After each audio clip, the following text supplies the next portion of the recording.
시청자 여러분 안녕하십니까? 김동수입니다. 제가요 브릿지 경제신문사에 브릿지 칼럼을 기고하고 있는데요. 자, 이 시간에 양도소득세 아는 것만큼 감면받는다 이런 내용으로 칼럼을 기고했는데요. 그 내용을 우리 김동수 TV 가족들에게 소개해 드리겠습니다. 자, 헌법 38조에 따라서요, 대한민국의 모든 국민은 법률이 정하는 바에 의해서 납세 의무를 지도록 되어 있죠. 또한 과세관청은 조세를 공정하게 징수해야 되겠죠. 그래서 국민 납세 의무의 원활한 이행에 이바지하도록 되어 있습니다. 하지만 납세 의무자 입장에서는요, 합법적이고 도덕적으로 절세하기를 바라는 마음이 간절하지 않습니까? 여러분, 절세는요,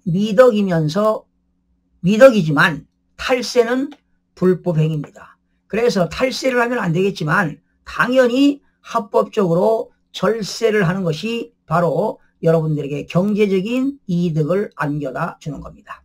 농어촌에서요, 농업에 종사하거나 부모로부터 농지를 상속받고 귀농하는 경우가 있지요.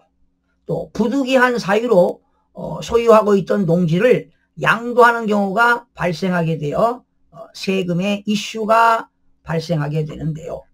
우리나라 이 조세특례제한법 제69조의 자격농지에 대한 양도소득세 감면 사례를 알지 못해서 불이익을 당하는 경우가 적지 않습니다. 그래서 이 시간에는 조세특례제한법을 위주로 해서 여러분에게 전해드리겠습니다. 여러분, 자격농지라는 것은요, 그 토지 지목 자체가 전답 과수원이어야 합니다. 그리고 소유주가 직접 농사를 짓는데 사용되는 땅이 바로 자격농지인데요. 이 자격농지를 팔았을 때 양도소득세를 감면받으려면 취득일로부터 양도일 사이에 8년 이상 농지 소재지에 거주하면서 직접 경작을 해야 합니다. 또한 전답 과수원인 자격농지를 양도할 때는 양도일 현재 사실상 농지이어야 합니다. 이때 자격농지를 양도할 때 감면세액은 1억 원을 적용을 받게 되는데요. 만약에 양도일 현재 농지가 아닌 다른 용도로 사용하면 감면이 배제된다는 사실도 관과해서는 안 됩니다. 자격농지에 대한 감면 요건을 충족하지 못하는 경우도 있습니다. 농지를 8년 이상 작용했다 하더라도 타인에게 매매를 쉽게 하기 위한 목적으로 농지를 나대지라든가 잡종지 등으로 지목을 변경하게 되면 자격농지 감면을 적용받을 수 없다는 사실도 인지해야 합니다. 여러분, 나대지라는 것은요, 토지 위에 정착물이 없는 땅을 말합니다. 토지 위에 건물이 없는 땅이지요. 예를 들어서 나대지라는 것은 갈대밭이라든가 실에 물건을 쌓아두는 곳, 돌을 캐는 곳, 흙을 파는 곳입니다.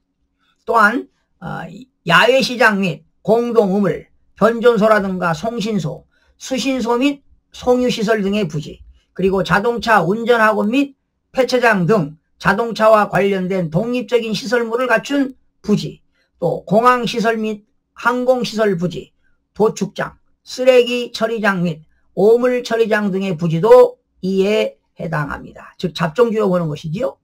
그래서 양도일 현재 농지가 아니거나 일정 금액 이상의 다른 소득이 있어가지고요, 경작기간으로 인정하지 못하는 경우에는 자격농지 감면이 배제될 수 있으니까 주의를 해야 합니다. 즉 농지를 양도하기 전에는 자격농지 감면 요건을 충족하였는지 미리 확인해야 하는 이유가 되겠습니다. 자격농지에 대한 양도소득세 감면 요건을 대부분 모르는 것이 문제입니다. 농지가 소재한 시군군의 지역 혹은 연접한 시군군의 지역, 해당 농지로부터, 그러니까 농지 소재지하고 내가 거주하고 있는 거리로 직선거리로 30km 이내의 지역에 거주해야 됩니다. 그러니까 거주하고 있는 주소지하고요, 농지 소재지까지 직선거리가 30km 이내일 때만 혜택이 주어집니다. 그리고 자격 요건은 반드시 8년 이상 경작을 해야 되고요. 이때 직접 경작이라는 건 뭐냐, 농작업에 상시 종사하거나 2분의 1 이상을 자기 노동력으로 경작하는 것도 여러분 알아야 되겠습니다. 여러분, 그리고 지적공부상 지목에 관계없이 실제로 경작에 사용되는 토지입니다. 즉 농막과 퇴비사를 말합니다. 여러분, 농막이라고 하는 건 농사를 짓기 위해서 간단하게 지은 집을 말하지 않습니까?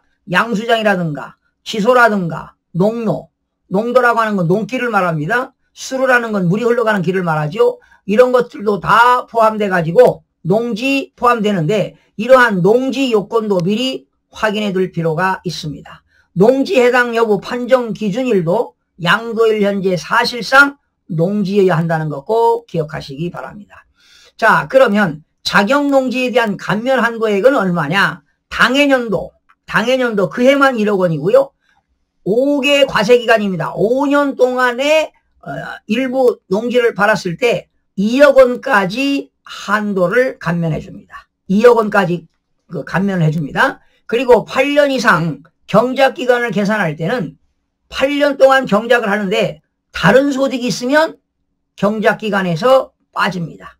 즉 경작기간에서 제외됨을 유의해야 합니다. 그래서 근로소득이 있어요. 총 급여액이나 또 사업하는 사람들은 연간 3,700만 원이 이상인 경우는, 그 소득이 있는 경우는 경작기간에서 빠집니다.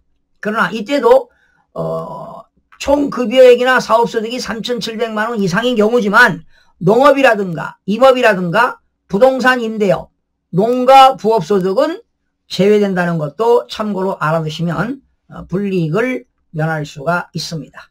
다시요. 총 급여액이나 사업소득 금액이 연간 3,700만 원 이상인 경우는, 그런 소득이 있는 경우는 경작했다 하더라도 경작기간에서 빠진다는 겁니다. 그러나 3,700만 원 이상인 하더라도 농업이나 임업이나 부동산 임대업, 농가 부업소득은 제외된다는 것을 알아두시면 많은 도움을 받을 수가 있습니다. 시청자 여러분 고맙습니다. 구독과 좋아요, 알림 설정을 누르시면 더 많은 정보를 얻을 수 있습니다.